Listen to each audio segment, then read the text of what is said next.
Students, welcome again in your science class. Today we are going to start with the next topic in the chapter 1, crop production and management. It is agricultural practices, which are also known as activities, tasks and steps. That is, the steps we carry out or the steps we use while crop production or while all the agricultural practices. Now the very first step which is given to us is preparation of soil.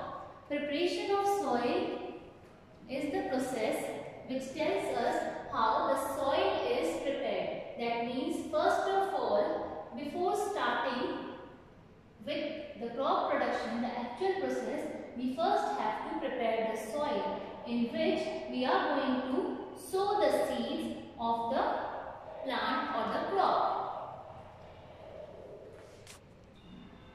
The agricultural practices, the first step is preparation of soil. Before preparing the soil, we are preparing the soil. That means once we have cultivated one kind of crop and now we are going to prepare the soil for another kind of crop. For this, the process is carried out which is known as tilling or plowing. This is carried out with the help of a plow or a cultivator.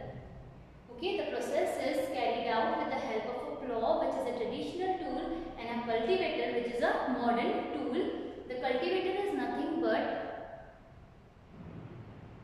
it is attached to a plow is attached to a tractor. Now, the diagrams are given in your textbook of a plow.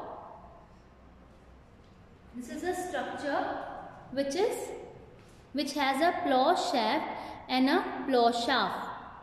Plowshare and a plow shaft. So this is the diagram of a plow. The plow is S-shaped. The plowshare is S-shaped and it is made up of a metal. It has sharp edges which help to dig in the soil, or it provides a lot of force onto the clumps or crumbs of soil. That means you can say the soil particles, when they adhere together or stick together to form a clump or a stone-like structure, that is known as crumb or clump. So that it is broken down with the help of a plow, and the part of the plow that is plowshare, it is actually made up of metal which breaks these clumps. Now plow shaft is nothing but the wooden stick which is attached to the plowshare. On page number 4, you have a diagram where a beam is there.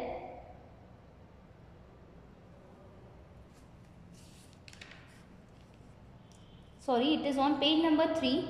A beam is there which attaches this plow shaft, and the beam is there on the neck of the animals, and plow shaft is attached to that beam, and the end portion of the plow, that is plowshare, it is at the bottom.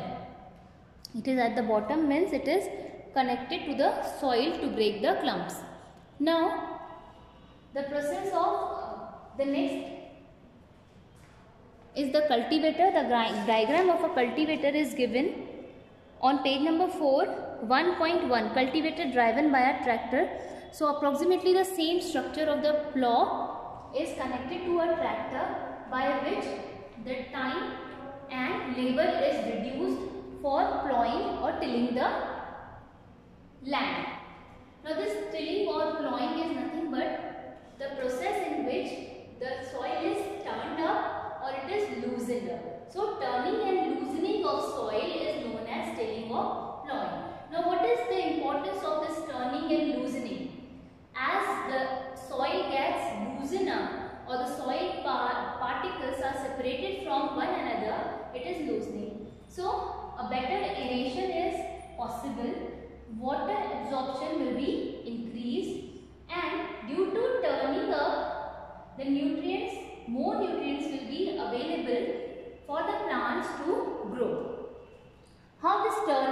provides more nutrients?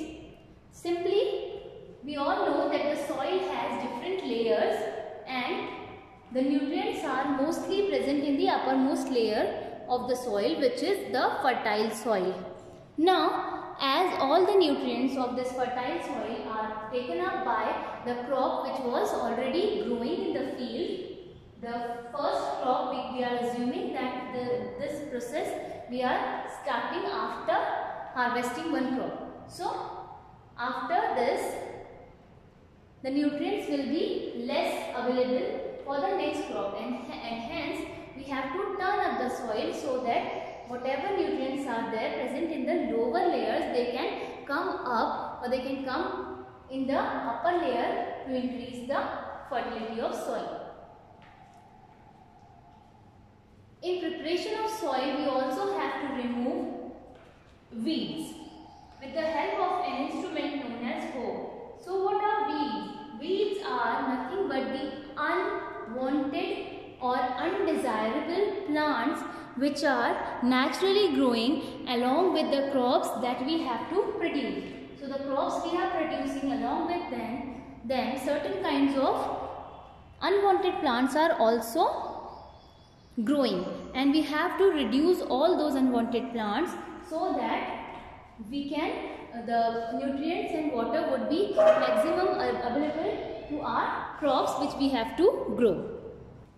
The next method is sowing. Sowing is the method in which we are placing the seeds into the soil.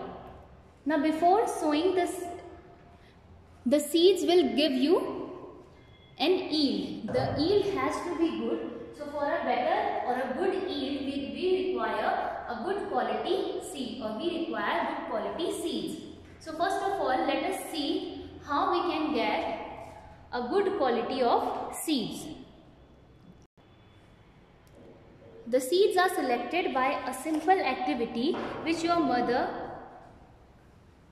every day carries out at home.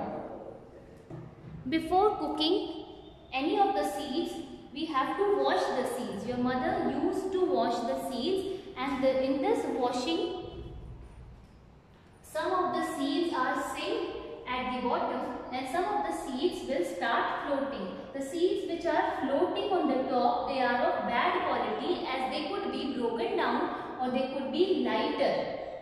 The seeds which are sink down in the bottom, they are of good quality as they are heavier and they are complete seeds. And these kind of seeds will only give you a good quality of crop or a good production. Now let's move on to the tools or the methods which we use for this sowing purpose. The traditional method or tool that we use is a funnel which has a sharper end. This sharp end helps us to dig into the soil. The farmer used to put the seeds into the funnel and the seed will get entered or placed inside the soil. The second method is using a seed drill. The seed drill again has, you can see the diagram that it has many such kind of pipes which are again sharp at the end. At the upper portion, one opening is available into which the farmer puts in the seeds, and at many places the seeds can be sown. So this process or using the seed drill, it again decreases time and labor. So with this we have completed these two topics, preparation of soil and sowing. We will continue with the next topics in the next video.